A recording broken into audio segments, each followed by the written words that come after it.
All right, get out your books. The Velshi Band Book Club is starting right now. I want to welcome Stephen Chbosky to the Velshi Band Book Club, author of The Perks of Being a Wallflower. Stephen, great to see you. Thank you so much. Thank you. Thanks for having me. Being here. This book is full of references, 90s references, which I highly appreciate. One of them is mentioned again and again, the song Asleep by the Smiths. Yes. Now, ostensibly, this is the book and the song explore some of the same things, including loneliness and death and desire. Tell me about the mechanisms that you've used, the literature and the songs.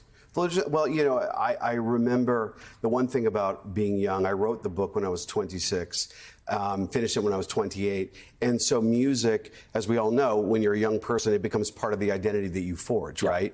It's you find that book that speaks to you, or you find that song or that band, and as you're piecing together this mosaic that ultimately becomes your adult identity, these cultural touchstones are everything.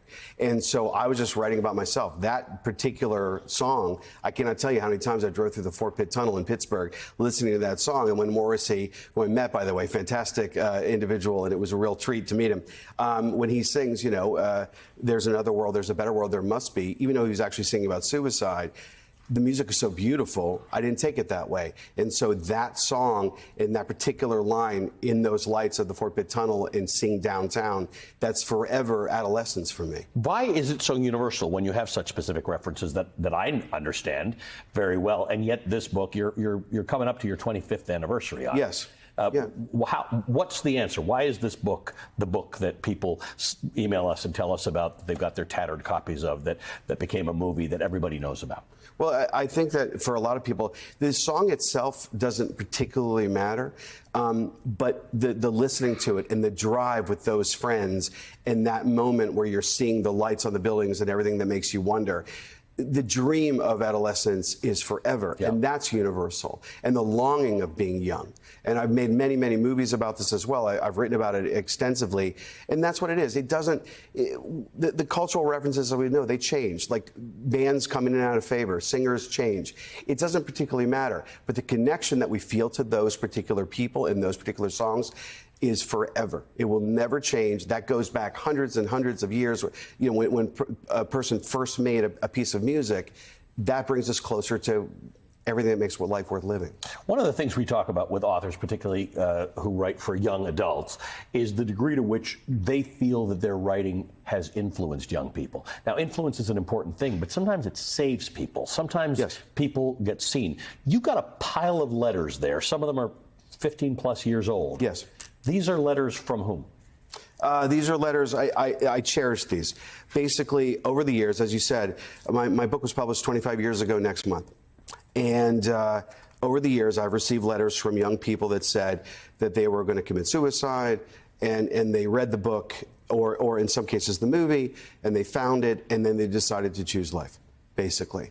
And every time I go and I talk about whether it's the book or the movie or banning or any of these issues, I bring it with me because I want to remind myself always. That's what it's for. That's what it's That's about. what, you know, if you say 5 million copies, lovely, good for me, yay, as an author. It's the people that actually read. It's the people that it reached. It's the people that it helped.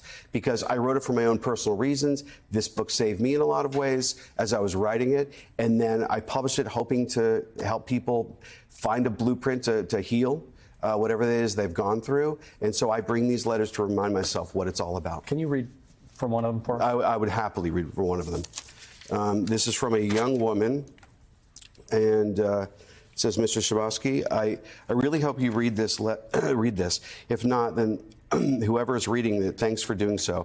I had to write to someone whom I didn't know. I guess a little info about me is needed so you get a mental picture of me. I'm 15, the youngest junior at my school. I'm not one of those popular kids.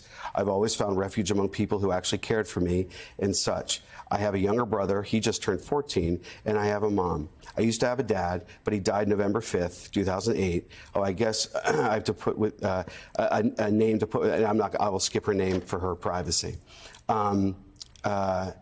But really, the point of this is I can finally say what I've been thinking and feeling. I literally just finished The Perks of Being a Wallflower, and it made me think about so many things. It gave me a sense of hope. I was lost and confused for so long when my dad died and left me to face life alone. Things snapped. I started doing things I wish I never did to myself. The scars and burns still show vividly. I'm so ashamed because of them. Last night, I had written letters to the people I love about how sorry I was that I was leaving them, that I had to because I felt like a burden on everyone around me. That's been 100 days since my dad died. He promised me he would see me graduate. That's why I hate promises. They are always broken. Back to the letters. They sit neatly organized on my desk now. I feel like I betrayed everyone because I planned on killing myself today. I was so ready to swallow the pills and just let my heart give out, but reading The Perks of Being a Wallflower gave me a reason to not kill myself. It made me think about everything. My favorite part was the last page about being alive in the tunnel. It made me realize that there was a goal for me. I'd always gone through life as if I were sleeping, but my goal is to find that moment where I feel like I'm actually living. So really what I'm trying to say is thank you for creating such a wonderful book. Thank you for giving me a reason and a goal to keep going. If I hadn't read your book in one night, I would be cold and dead right now. I write this in pen because I am definite about what I am saying. Thank you for giving me the chance to do so. Eternally grateful. She says her name, which I will not say. P.S. Do you think my dad can see my new determination to keep living? I really hope so. Wow. So the 5 million books doesn't matter. The movie doesn't matter. That matters. No. Someone's alive because you wrote that book. Yeah, this one of, and because she read it. Let's give her a lot of credit. Because she read it and because she was able to read it. That's right. Because someone didn't stop her from doing it. So That's this goes full circle to the whole discussion about why we have a banned book club. Why not let somebody read that? Why not? Isn't that enough evidence that these books should not be banned? I couldn't agree more. It is literally a matter of life and death. You know, it's funny, over the years, because I've made the American Library Association list many, many times. And this is the most banned books list. Yeah, the most banned books list, yes. And you know, I've been asked, oh, isn't it a badge of honor? And it's like, no, not, to me, it's not. It's not a goal. At all. It's like, yes, I've been literally banned in Boston. You know what I mean? Yeah. I'm not bragging about that. To me, it's all about the next kid. You never know what book, because, you know, Perks is just one of them. There are many of them, Judy Blume, John Green, up and down the line, that reach people. And you never know where the next kid is. And what I try to tell parents that are maybe trying to ban the book, to the best of my ability, I write them letters sometimes if I'm told about this early enough to say, look, not every parent has the time, and not every parent maybe is as involved in their kid's life as you are.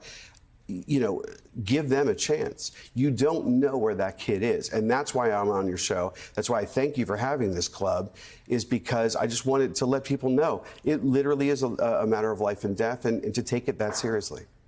Where are we right now? I mean, this, as you've noticed, you've been banned a lot. Mm-hmm. It seems to be getting worse. I think absolutely. Ever since, I would say, obviously the pandemic and all the isolation just put every bit of mental health on alert, as we all know, and I'm sure you've reported about many, many times. But it also has hypercharged a lot of anger and vitriol, and people that just want to stamp out ideas or voices that they may not agree with. You know, a lot of parent groups, usually on the right, I should say always on the right, they have targeted my book and others because they just don't like some of the characters, some of the things that they're going through. And they think that on some level, and it's a shame, that I'm doing it to be titillating or to be this. No. I'm writing about it because it is a reality. And I would much rather a kid find themselves in a book knowing that I really care about their well-being, and I want them to do great. I want them to have a great life. And I don't know. It's a shame. I don't know why people are as angry as they are. But to me, the book banning and some of the stuff you were talking about earlier in the show about the democracy this is a canary in the coal mine. Yeah. And we all know it. And there's so much historical evidence as such. And so it's very troubling. That's exactly what it is. Stephen, great to meet you. Thank you so much. Thank you for so sharing some of that correspondence with us. We appreciate that. Stephen Chbosky is the award-winning author of the book, The Perks of Being a Wallflower. Now, to any members of the Velshi Band Book Club or anyone watching right now, if you're feeling isolated or depressed or experiencing a crisis of some kind, you're not alone. There are people who can help. You can dial the number 988. The 988 Suicide and Crisis Lifeline provides 24/7 confidential help if you or your loved ones should ever need it.